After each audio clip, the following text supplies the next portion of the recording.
Saludan desde el programa Por el Imperio de la Ley. ¿Cómo estás, doctor? Bien, ¿cómo está Carlos? ¿Cómo está Marco? Muy bien, realmente. Un gusto compartir con usted unos minutos de la mañana.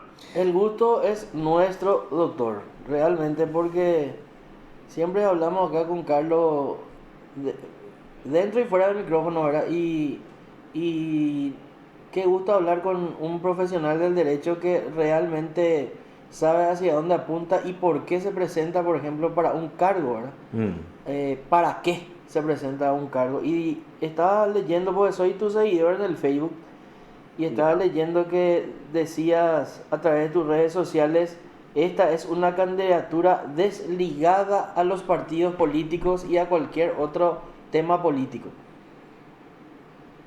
Y eso es así mismo. Yo creo que seríamos los únicos candidatos que no tenemos ningún tipo de vínculo con ningún partido político con respecto al tema del apoyo y tampoco de ningún movimiento dentro de los partidos políticos, ¿verdad?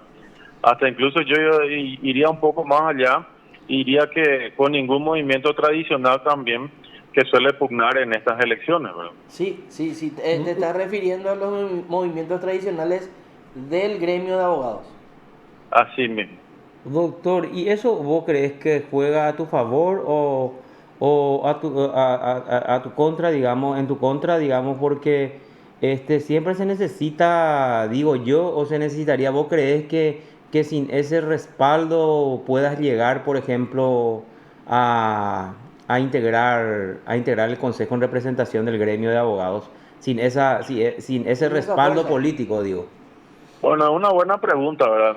Y acá tenemos que ser bien realistas. Mm, Y en ese sentido creo que nos encontramos en una época en la que los abogados quienes vamos a participar hoy en estas elecciones, con mm. la exclusión de los funcionarios públicos, creo que hay una luz de esperanza de que esa ausencia de la clase política o esa ausencia de los movimientos políticos que realmente vienen cansando, vienen destruyendo un poquitito el servicio de justicia, o vienen destruyendo bastante el servicio de justicia, creo que hoy nos va a permitir un poquitito a aquellos que somos candidatos 100% independientes o al movimiento al que yo represento, nos va a permitir tener una posibilidad de poder ocupar uno de los dos espacios dentro del Consejo de la Magistratura. Los abogados estamos cansados de las injerencias que tiene la clase política o que tiene algún movimiento político dentro de estas elecciones, ¿verdad? Y hoy, después de recorrer un poco el país una o dos veces en esta campaña electoral, porque antes ya lo había hecho en el ejercicio de la profesión y principalmente en la docencia, uno escucha el hartazgo de la intervención en la clase política, ¿verdad? Así que el gran desafío va a estar que los abogados realmente no se queden simplemente en la queja cuando uno lo visita o en la queja en las redes sociales y realmente vaya a votar por aquel que realmente lo va a representar el día 21 de noviembre, ¿verdad? ¿Y cómo Y se lo va a puede? representar después, durante tres Yo años. creo, sí, es un desafío bastante importante, bastante interesante eso, doctor, porque justo anteriormente hace un ratito estábamos hablando con Marco, o si no viene la cuestión, no sé, gremial e incluso política, luego de la facultad de Derecho con los otros, a los candidatos a los cuales ellos respaldan, ¿verdad? Además de la injerencia política. Y sería muy interesante porque el otro candidato, el doctor Sosa Vareiro, nos había dicho que el Consejo de la Magistratura es un órgano secuestrado, se me quedó eso en la mente, es un órgano secuestrado por el poder político hasta este momento, ¿verdad? Entonces sería muy importante rescatar ese órgano que es fundamental para los cambios en el Poder Judicial. Ahora, ¿cómo llega un abogado independiente? Pregunto, porque nosotros tenemos sobre la mesa de trabajo el resultado de una encuesta que se mandó a hacer, ¿verdad? Y que te ubica a vos en el sexto lugar, ¿verdad? Entonces, en el sexto lugar con un 6,5. Y te llamamos porque también te he visto anoche en dos canales y nosotros tenemos el mismo concepto que los conductores emitieron hacia vos, ¿verdad? Sin embargo, este vemos, por eso te pregunté cómo se hace para llegar siendo un independiente y sobre todo, como te dije, atendiendo acá el resultado de una encuesta que nosotros tenemos que te ubica en el sexto lugar, ¿verdad? Bueno, yo con respecto al tema de la encuesta, yo la desconozco, después desconozco eventualmente la forma o la metodología de la encuesta, tampoco desconozco el alcance de la encuesta y realmente tengo mis dudas luego con respecto al tema de las encuestas, no solamente para estas elecciones, sino también en otras elecciones, ¿verdad? Pues recuerdo que en la época en la que Nicanor Duarte Fruto le había lanzado a Blanca Velar, todos los encuestadores le daban a Blanca Velar con un porcentaje de ganancia de más del 20% sobre los otros candidatos, y después tuvimos la sorpresa de que Fernando Lugo le había ganado por más del 23% a Blanca Velar. Desde ahí dejé de creer en las encuestas, ¿verdad? Sí, En esa señor. época empecé a creer en las encuestas. Y después también veo muchas encuestas en estas elecciones que me llaman poderosamente la atención, porque uno cuando recorre todo el país, realmente escucha que hay candidatos que ni existen, ¿verdad? Entonces a mí ahí me llama mucho la atención, después vos le ves muy bien posicionados a ellos, ¿verdad? No voy a dar nombre por respeto de cada uno de ellos, pero ahí es donde me genera bastante asombro. Entonces uno de repente se pregunta y dice, ¿cuál es el trabajo que están haciendo los encuestadores? Es decir, Mm, ¿cuál es el universo que eventualmente apuntan? ¿A quiénes están yendo? ¿En qué zona del país están yendo? Porque estas elecciones van a ser muy distintas a las elecciones anteriores y quizás las que vengan posteriormente tampoco sean parecidas ya a estas por múltiples factores. La ausencia de los funcionarios públicos, la presencia del COVID, que el COVID realmente generó un golpe muy fuerte dentro, no solamente del bolsillo de la gente, sino también dentro de la forma en cómo las personas se desarrollan. Y después también hay una cuestión que los abogados están tratando de asimilar recién la gran responsabilidad que tienen en estas elecciones. Y vamos a poner un último factor, de que es la primera vez que hay tantos candidatos, ¿verdad? Sí, Entonces, yo hay que... voy a escuchar sí la encuesta, pero realmente no me interesa mucho, porque desde que salí me dijeron de que realmente iba a ser difícil para mí, sin estructura, poder construir una candidatura. Y yo eso creo que no es así. Y le he demostrado a mucha gente que realmente una persona que tenga el perfil que yo tengo puede sin ningún tipo de inconveniente pugnar en estas elecciones y hasta incluso yo diría tener éxito.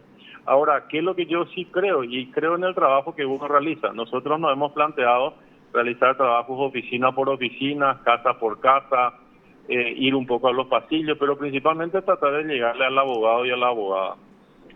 Entonces allí nosotros vamos generando en los diferentes lugares que tenemos, vamos generando nosotros nuestra información, es decir, de quienes eventualmente están con uno y quienes no están con uno también, ¿verdad? Claro. Así que yo en particular creo que esa sexta posición que vos decís que me da la encuesta realmente tiene dos cuestiones. Primero, una intención de voto, que después se tiene que trasladar eventualmente para ese día. Ahora, para ese día es donde tenemos que ir pensando cómo logramos motivarle a la gente para que vaya a votar, ¿verdad? Nosotros estamos hoy concentrados en eso, no dejamos de trabajar, no dejamos de visitar y no dejamos de llamar eventualmente. Y hoy estamos un poco más en los medios, pero sí tengo que reconocer que es un poco difícil en un país donde necesariamente hay ciertas todavía tradiciones, es un poco difícil convencerle a la gente, ¿verdad? Porque vos sabés que uno escucha de repente el cansancio que se tiene de algún candidato tradicional u otro, pero después la mayoría nuevamente decide apostar por ello. Entonces, allí es donde hay una suerte de incoherencia, pero uno tiene que trabajar, este es el desafío, uno tiene que trabajar sobre ello. Claro, claro, claro.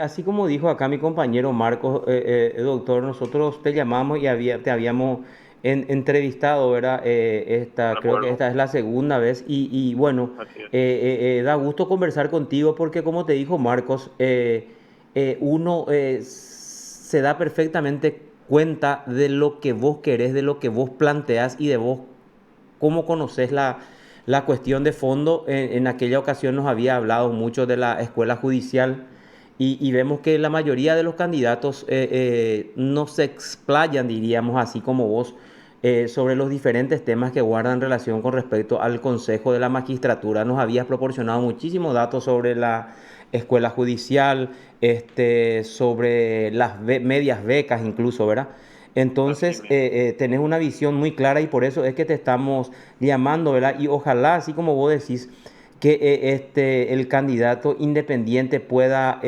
sacar un porcentaje importante en estas elecciones e incluso para llegar a ocupar un escaño o un sitial en el Consejo de la Magistratura, doctor. Bueno, yo primero que nada, Manuel, realmente a los dos, a tanto a Carlos como a vos, les agradezco por las apreciaciones que tienen sobre mi persona. Y también yo creo que quiero sumarle algo. No solamente tiene que ser un candidato independiente, sino tenemos que señalar lo que vos venís diciendo. Tiene que ser alguien que realmente conozca qué es lo que se tiene que hacer y que no tenga ningún inconveniente para poder llevar esos cambios adelante. Porque yo estoy cansado también de escuchar cómo algunos candidatos se pasan repitiendo lo que yo digo, ¿verdad? Porque esto es muy sencillo. Si uno hace un retroceso o una regresión a 3, 4 o 5 meses atrás, uno va a escuchar los discursos de los candidatos y son discursos totalmente distintos. Y hoy los escucha y pareciera ser que le está escuchando a José Valenzuela hablar, ¿verdad? Y eso te da dos cosas. Primero, me da cierta satisfacción porque evidentemente estamos por el buen camino. Y en segundo lugar, lo que me dice es que lastimosamente los candidatos no tienen ningún tipo de contenido real con respecto a qué es lo que se tiene que hacer hoy dentro del Consejo de la Magistratura, ¿verdad? No sé mañana, pero hoy por lo menos creo que no tienen una idea. Y en ese sentido sí, nosotros creemos con mucha humildad que sí sabemos lo que tenemos que hacer y sí venimos con mucha independencia para lograr esos cambios. Y tampoco venimos con ningún revanchismo con absolutamente nadie, porque yo vengo del ejercicio de la profesión y del ejercicio de la docencia, así que normalmente convivo tanto con funcionarios públicos como con abogados pasilleros en las clases y en los pasillos del tribunal. No tengo ningún revanchismo con nadie, lo que sí tengo es una intención sana de poder cambiar las reglas del juego para que por lo menos el servicio de justicia para todos, lo que hacemos esto pueda ser un poco más agradable, un poco más satisfactorio de todo punto de vista. Ahora, doctor, ¿vos estás de acuerdo con la opinión que dice que el Consejo es un órgano secuestrado por la clase política y en su caso, qué es lo que debemos hacer y cómo podemos combatir eso? Bueno, yo diría que los consejeros representantes de los abogados son quienes están, y también de las universidades en parte, son quienes están secuestrados por cierto sector político. Y después creo que también estamos secuestrados lastimosamente por una suerte de dictadura de la clase dirigencial de la Universidad Nacional de Asunción. Eso ya lo dije en un medio de comunicación. Por eso nosotros vemos cómo la dirigencia de la Facultad de Derecho de la Universidad Nacional de Asunción piensa de que este es un espacio que es de ellos nada más y solamente ellos lo pueden hacer. Y allí también en esa dirigencia está por supuesto metida la clase política, ¿verdad? Así que concuerdo con lo que dice Juan. Ahora, ¿qué podemos hacer para poder cambiar esta realidad? Y necesariamente las personas que somos independientes necesitamos meternos en esto. Yo siempre digo, los malos saben juntarse, ¿verdad? Y los buenos tenemos que aprender también a juntarnos porque el espacio de poder siempre va a estar allí. Así que tenemos que tomar un poco la decisión y asumir el desafío de poder primero uno candidatarse para esto y después los demás que tienen que acompañar esta candidatura, que también y así voy a ir a dar el voto de confianza. Pues yo estoy cansado también y creo que la gran mayoría está cansado un poco en otros tipos de elecciones de escuchar lo siguiente: sí, realmente ese candidato tenía muy buen perfil, pero pero no pudo llegar. Pero hoy depende solamente de que nosotros vayamos a votar. O sea, hoy no depende ni siquiera de las bajadas de línea porque los funcionarios públicos no están, ¿verdad?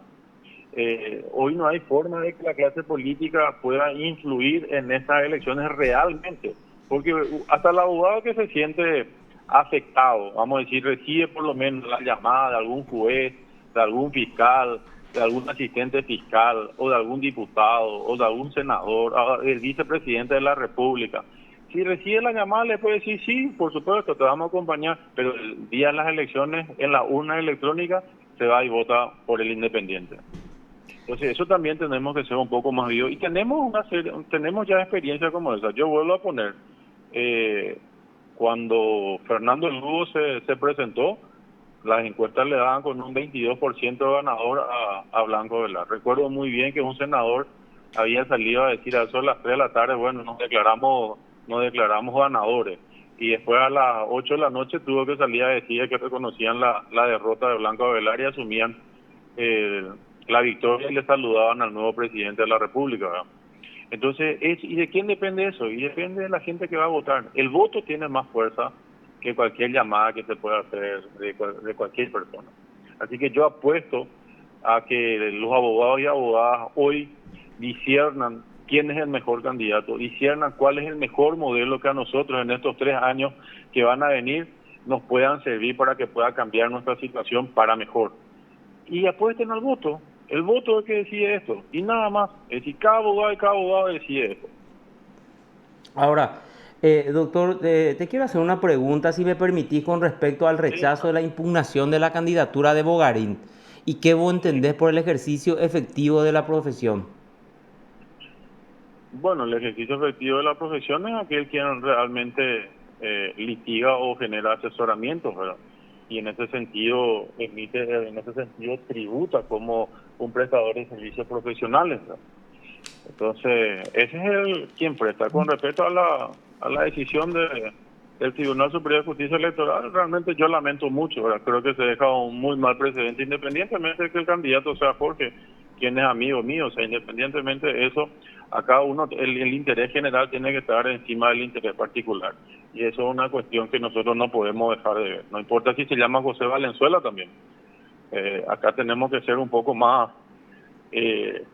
respetuosos de las disposiciones constitucionales y las disposiciones legales. Y a mí me generó un asombro tremendo la decisión de la justicia electoral con respecto a los argumentos, ¿verdad? No la decisión política, pero por lo menos los argumentos jurídicos yo creo que han sido totalmente insuficientes para poder dar luz y traer un poco de esperanza nuevamente en el tema de la justicia electoral, decir si la justicia electoral sigue siendo eventualmente una garantía en el tema electoral, ¿verdad? Porque realmente muestra una imparcialidad absoluta en las elecciones, y creo que ese es el principal daño que da esta resolución. No tanto que le posibiliten o no a un candidato a que participe en estas elecciones, ¿verdad? Creo que ahí es donde está el principal daño. Pero en Doctor, concreto yo estoy sí. totalmente en desacuerdo con lo resuelto. No porque Jorge Guarín sea o no sea funcionario. Esa no era una discusión ya en esta instancia. La discusión era si él cumplía con los requisitos de 10 años de ejercicio de la profesión. La Corte ya dijo cuando lo incluyó en el padrón que él no lo cumplía. Y lo segundo que se tendría que ver si él estaba cumpliendo efectivamente, si él había cumplido efectivamente con los 10 años de la docencia. Y bueno, uno tiene la información de que él estuvo ausente del país durante 3 años y algo, ¿verdad? Entonces, ¿cómo pudo cumplir efectivamente la docencia? Una cosa es que uno sea designado docente, pero acá lo que se exige es si efectivamente uno lo viene cumpliendo, ¿verdad? Ese es el punto, ¿verdad? Claro, claro.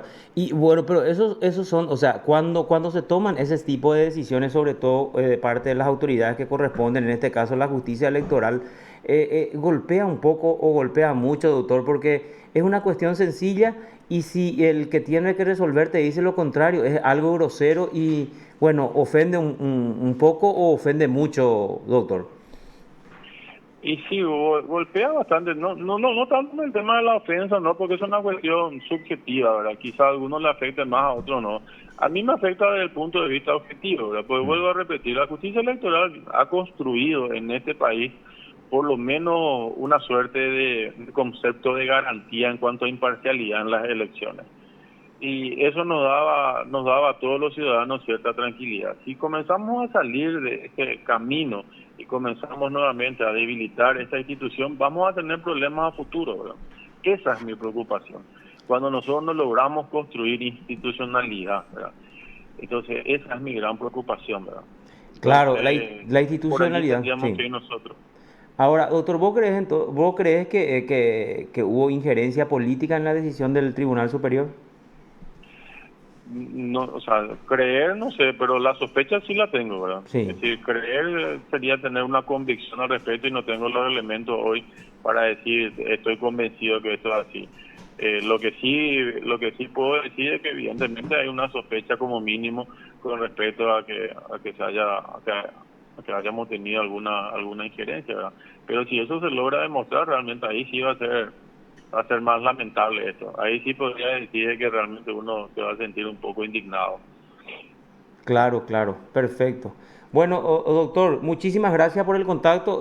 Fue un gusto hablar contigo por la claridad de las ideas que tenés y bueno, de decir las cosas por su nombre también. Es muy importante eso porque demuestra que la persona es valiente, ¿verdad? Cuando no se reserva este tipo de críticas a las decisiones judiciales o jurisdiccionales que todos podemos hacerla, ¿verdad? Pero que no todos tenemos la valentía de asumir y de hacer esa crítica, doctor. Bueno, yo te agradezco, así como usted le decía, o sea, yo no tengo ningún inconveniente, si a mí no me tiembla la voz para poder decir lo que pienso, lo que creo, y tampoco tengo la espalda muy pequeña para poder sostener después lo que digo, ¿verdad? Muchas gracias por el contacto, doctor, y que tenga éxito y muy buena jornada para hoy. Gracias y un saludo para ustedes. Realmente les estoy muy agradecido por el espacio que me brindan y por los conceptos que tienen sobre mí. Así que un buen resto de jornada para ustedes y también para toda la audiencia que tienen. Hasta luego, doctor. Gracias. Usted está escuchando PDS.